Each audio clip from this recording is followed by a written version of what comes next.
কোন একজন নারীকে এই মাহফিলের অতিথি করা হয়েছিল। It is not appreciated. মুসলমানদের দেশে আমাদের মাহফিলের সভাপতি হবে একজন সুনামধন্য যোগ্য আলেমের সন্তান অথবা যোগ্য আলেম। কোন নারীকে আমরা ডিসরেসপেক্ট করছি ব্যাপারটা এমন নয়, তবে আমাদের মাথায় রাখতে হবে এটা এমন একটা তাফসীর মাহফিল, যেই মাহফিলে নারীরা মঞ্চে উঠে গেলে তাফসীর মাহফিলের সৌন্দর্য নষ্ট হবে। দিনাজপুরের ভাইরা, আমি কোন কমিটিকে ডিসরেসপেক্ট দিয়ে কথা বলছি না।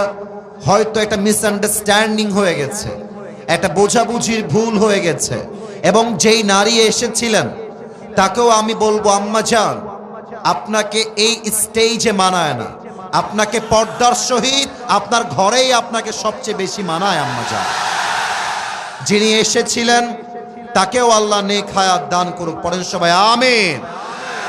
আমরা মানুষকে সম্মান দিয়ে কথা বলতে শিখেছি, আমরা মানুষকে অসম্মান দিয়ে কথা বলতে পছন্দ করি না, ঠিক কিনা বলেন? তবে আমরা চাইব, বাংলাদেশ যেহেতু সেকেন্ড টাইমের জন্য স্বাধীন হয়েছে, এই বাংলাদেশের তাফসীর মাহফিলে সভাপতি হবেন একজন আলেম। কোন সুদখোর, ঘুষখোর, বাটপার, জালেম মাহফিলের সভাপতি হওয়ার কোন যোগ্যতা তার নাই। আল্লাহ আমাদের সবাইকে বোঝার তৌফিক দান করুক। পড়েন সবাই আমিন। এবং আমি আজকের এই মাহফিলে যা দেখতে পাচ্ছি, আমার এই ডানে, আমার এই সামনে, আমার এই বামে, আমার মন বলছে আজকের এই মাহফিলে যত অডিয়েন্স এসেছে, আমার যদি ভুল না হয়, আজকের মাহফিলে 90% বেশি কলিজার টুকরা যুবক ভাই আজকের মাহফিলে এসেছে। আল্লাহ এই যুবকদেরকে ইসলামের সৈনিক হিসেবে কবুল এবং মঞ্জুর করে নিক। পড়েন সবাই আমিন। আমার প্রিয় ভাইরা, সাউন্ড সিস্টেম ঠিক করার জন্য they are trying their best level. একটু সময় দেন।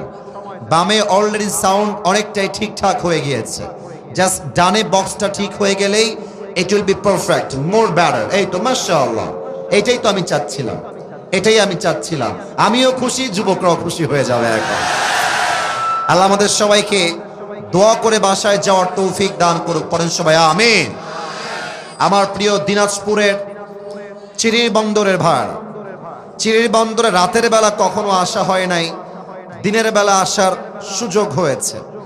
আমি দিনের বেলা এসে যেই পরিমাণ মানুষ দেখেছিলাম আমি তাফসীর মাহফিলে দিনের বেলা, আমার তখনই বুঝা হয়ে গেছে দিনাজপুরের মাটি হলো একটা ইসলামের ঘাঁটি যুবক ভাই। এবং আমার মনে হয় রংপুর, দিনাজপুর, ঠাকুরগাঁও, এই প্রত্যেকটা জেলার সন্তান কাপুরুষের বাচ্চা নয়, সব বীর পুরুষের বাচ্চা এরা। তার লাইভ প্রমাণ হলো আমাদের শহীদ আবু সাইদ। রংপুরের জমিনে শহীদ আবু সাইদ তার বুকের তাজা রক্ত দিয়ে প্রমাণ করেছে, মুসলমান বাঁচলে বিড়ালের মতো নয়, সিংহের মতো মুসলমানরা বাঁচে। এটা সেই দিনাজপুরের মাটি, এটা সেই রংপুরের মাটি।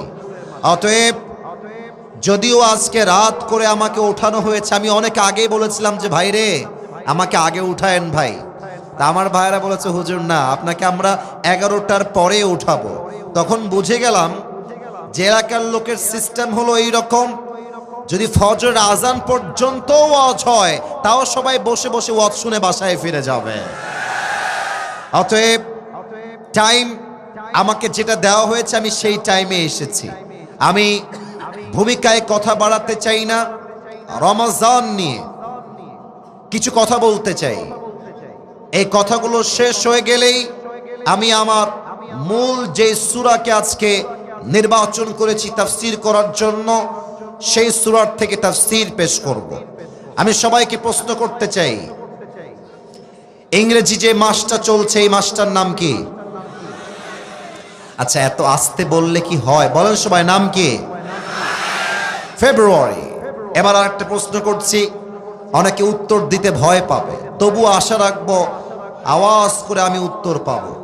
এটার ইংরেজি নাম হচ্ছে ফেব্রুয়ারি, বাট আরবি এই মাসের নাম কি?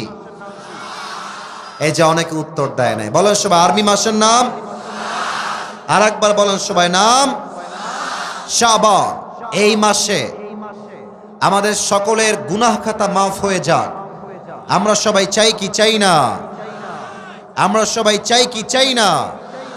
রমজান শব্দের শাব্দিক অর্থ হলো টু বার্ন সামথিং, কিছু জ্বালিয়ে দেওয়া, পুড়িয়ে দেওয়া। আল্লাহর হাবিব বলেছেন, যেই বান্দা রমজান মাসের একটা রোজা আদায় করে, আল্লাহ তার পেছনের 1 বছরের গুনাহ খাতাকে মাফ করে দেয়। পড়েন সবাই সুবহানাল্লাহ। আল্লাহর হাবিব বলেছেন, রমজান মাসে 2টি সময়ে আল্লাহ তাআলা বান্দার দোয়াকে সবচেয়ে বেশি কবুল করেন। এক হচ্ছে সাহরির সময়, আর 2 হচ্ছে ইফতারির সময়। বান্দা যখন ইফতারির সামনে রেখে দোয়া করে, আল্লাহ বলে, ফেরেশতা শোনো, আমার বান্দার সামনে পেঁয়াজি আছে, আলুর চপ আছে, খেজুর আছে, আমার বান্দা খায় না কেন?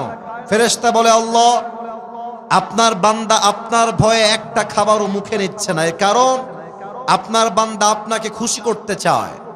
আল্লাহ বলে, ফেরেশতা তোমরা সাক্ষী রাখো, আমার বান্দারা যেহেতু আমার জন্যই রোজা রেখেছে, আমি আল্লাহ আমার বান্দার রোজার বিনিময়ে তার জীবনের গুনাহ খাতাও মাফ করে দিলাম, তার সব দোয়াও কবুল করে নিলাম। সুবহানাল্লাহ পড়েন সবাই। আমি সবাইকে প্রশ্ন করছি, রমজান মাসে আমাদের সমস্ত গুনাহ মাফ হয়ে যাক, এটা আমরা সবাই মিলে চাই কি চাই না?